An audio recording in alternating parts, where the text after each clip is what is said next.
Enem 2020, primeira aplicação, questão número 78, temática industrialização. Vamos à questão? Diz assim: a característica organizacional do modelo em questão, requerida no contexto de crise, foi.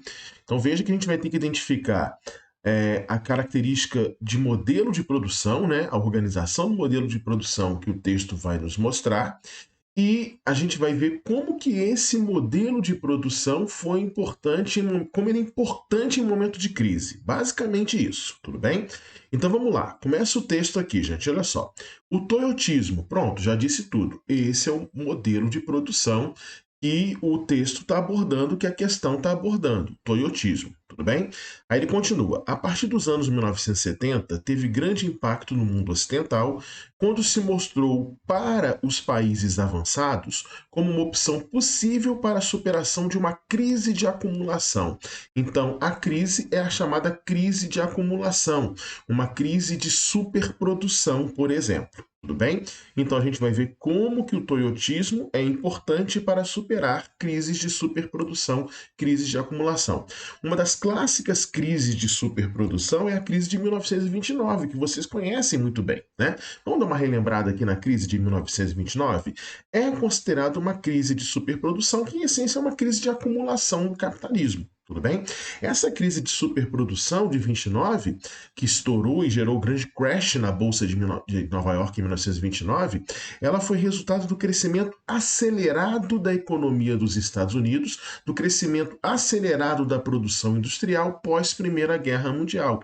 E esse crescimento não foi controlado, não houve freios, não houve formas de perceber essa superprodução, esse supercrescimento econômico que acabou gerando uma crise de acumulação, acabou gerando excedentes que não se transformaram em consumo. Daí os preços caíram excessivamente. Vamos acompanhar aqui esse esquema?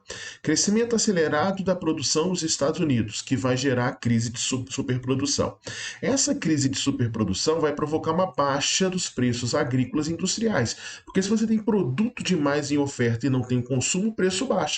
Lei da oferta e da procura. Essa baixa dos preços agrícolas e industriais vai provocar quebra no lucro das empresas, que vai gerar o crash na Bolsa de Nova York. E o crash na Bolsa de Nova York, porque as empresas vão quebrar, ele também vai ser gerado por uma crise especulativa. Vai se formar uma bolha especulativa por conta do crescimento econômico. Na época do crescimento econômico, em épocas de muito crescimento econômico, gera-se muita euforia, muitos investimentos especulativos, o que forma-se nas bolsas de valores uma supervalorização das empresas, uma supervalorização das ações. Isso a gente dá o nome de bolha especulativa. Quer saber mais sobre bolha especulativa? Como é que se forma uma bolha especulativa? Exemplos de bolha especulativa? Vamos fazer o seguinte: dá uma olhada nesse card aqui em cima. Nesse card a gente tem aí uma questão do Enem que fala sobre bolha especulativa, que fala sobre crise e que eu vou explicar para vocês como se forma uma bolha especulativa e como ela explode as consequências disso. Beleza? Tudo bem?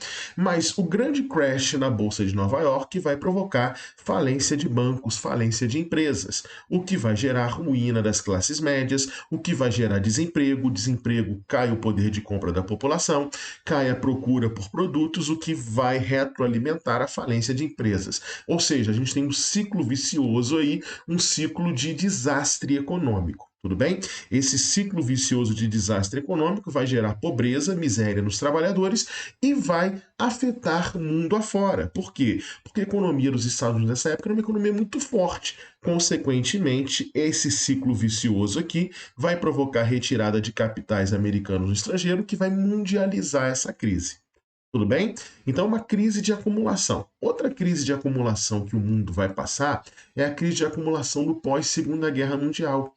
A reestruturação econômica pós-Segunda Guerra Mundial vai gerar nos anos 1950 e 1960 a chamada Era de Ouro do capitalismo, onde o capitalismo vai crescer muito e que vai começar a montar uma crise também de acumulação. E essa crise de acumulação que vai ficar notória na década de 1970 entra aí o modelo toyotista para tentar frear, para tentar impedir uma outra super crise de produção, como foi a crise de 29. E aonde que o toyotismo vai ser importante? Ora, se a crise de 1929 é uma crise de superprodução, você tem excesso de produção sem consumo. Aí o toyotismo ele vai evitar isso. Por quê? Porque uma das bases do toyotismo é o chamado just in time. O que vem a ser o just in time? Vamos à explicação? Olha aqui o textinho explicando o just in time. Em inglês, o termo just in time significa hora certa ou momento exato.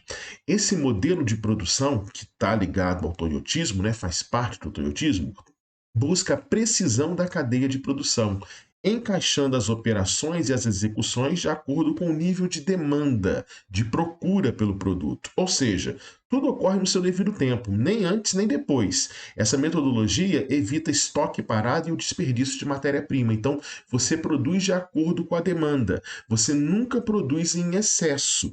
Então, a sua produção é ditada pela procura. Para quê? Para que você não tenha acumulação em excesso, para que você não tenha superprodução, para que você não tenha crise econômica. Quando a gente compara o just-in-time com a produção por lotes, que é uma produção típica dos modelos fordistas, né, que levaram à crise de 1929, a gente tem algumas diferenças interessantes entre o just-in-time e a produção por lotes. Vamos ver? A produção just-in-time, uma parte do produto por vez. Por lotes, grandes lotes de produto, ou seja, você vai produzir 500 carros, 1.000 carros, 5.000 carros. Então você produz por lote, você produz antes de vender. No just-in-time, você produz após a venda. Então, depois que vende, você vai produzir, tudo bem? O layout da fábrica just in time, diferentes máquinas juntas formando uma célula. O layout da fábrica por lotes, máquinas iguais juntas. Então, é uma produção seriada, né? Contínua, né? Já no just in time são células, tipo isso aqui, ó. São células de produção. Então, as partes do carro são produzidas em células. Em cada uma dessas células aqui, a gente tem vários trabalhadores e esses vários trabalhadores trabalham nessas diferentes etapas aqui dentro da célula. O que significa dizer que o trabalhador do just in time, do toyotismo, ele tem que ser multitarefa, ele tem que ser um trabalhador mais qualificado. Já na produção por lote, na produção fordista, o trabalhador ele faz a mesma coisa o tempo todo, porque ele fica em cada uma das etapas da produção em série. Então ele faz repetitivamente o mesmo trabalho, o que é diferente do just in time. Então aqui os trabalhadores são multitarefas e no por lotes os trabalhadores são especializados. A inspeção, ou seja, o controle de qualidade da produção no just in time, ele vai acontecer aqui na célula. Tudo bem? Então, em cada momento de parte de produção de um carro, célula 1, célula 2, célula 3 e daí em diante, até o carro ficar pronto, é feita continuamente a inspeção de qualidade. Os trabalhadores são mais especializados, são multitarefas e têm noção, têm visão do todo, que permite a eles fazer esse tipo de inspeção, esse tipo de controle de qualidade. No Fordismo, na produção por lotes, a gente não tem isso. O controle de qualidade é feito só no final. E aí, às vezes, no final, identifica-se erros, o que tem que fazer com que o produto seja descartado e reordenar toda a produção. No toyotismo, o controle de qualidade é contínuo, ele é feito o tempo todo, o que garante melhor qualidade do produto, menos desperdício. Lembra? Just in time, produzir na hora certa, produzir sem desperdício, sem excesso de estoques. Produzir o que é necessário de acordo com a demanda, beleza? Estoques, o mínimo possível. Os estoques são os estoques necessários em cada etapa. Então, você vai produzir 50.000 carros, você vai ter estoques para 50.000 carros. E se eu não vender os 50.000 carros? Lascou? Crise de superprodução. Tudo bem? Aí o preço baixa, coisa que você não vai ter no toyotismo, que você vai evitar as crises de acumulação, o toyotismo com o modelo just in time. Então, essa é a essência da questão, beleza? Então, vamos lá? A característica organizacional do modelo em questão, o toyotismo, com o just in time, né? Produzir na hora certa, requerida no contexto de crise, foi qual? Expansão dos grandes estoques? Exatamente ao contrário do que a gente falou. Exatamente ao contrário. Incremento da fabricação em massa, exatamente ao contrário. Grandes estoques, fabricação em massa, sem precisar, quer dizer, sem ter a compra garantida, né? Não é de acordo com a demanda. Então, A e B, elas estão dizendo a mesma coisa, mas não fazem parte do modelo toyotista. Letra C, adequação da produção à demanda. Produz na hora certa, no momento certo, para não ter sobra, não ter desperdício. Letra C, correta. Tudo bem? Se está gostando, pode curtir o vídeo, porque é muito importante para que a gente continue produzindo conteúdo. Tudo bem? Letra D. Aumento da mecanização do trabalho. Não, né? Realmente, no toyotismo você tem muito mais mecanização, você tem muito mais robótica, porque faz parte de uma evolução tecnológica já típica da terceira revolução industrial a partir da década de 1970, beleza? Letra E. Centralização das etapas de planejamento. Não, né? As etapas de planejamento e de execução também, a gente completa a execução, elas são muito em células com intensa participação dos grupos que estão envolvidos na etapa de trabalho, sem precisar de uma excessiva centralização. A centralização é muito característica do Fordismo.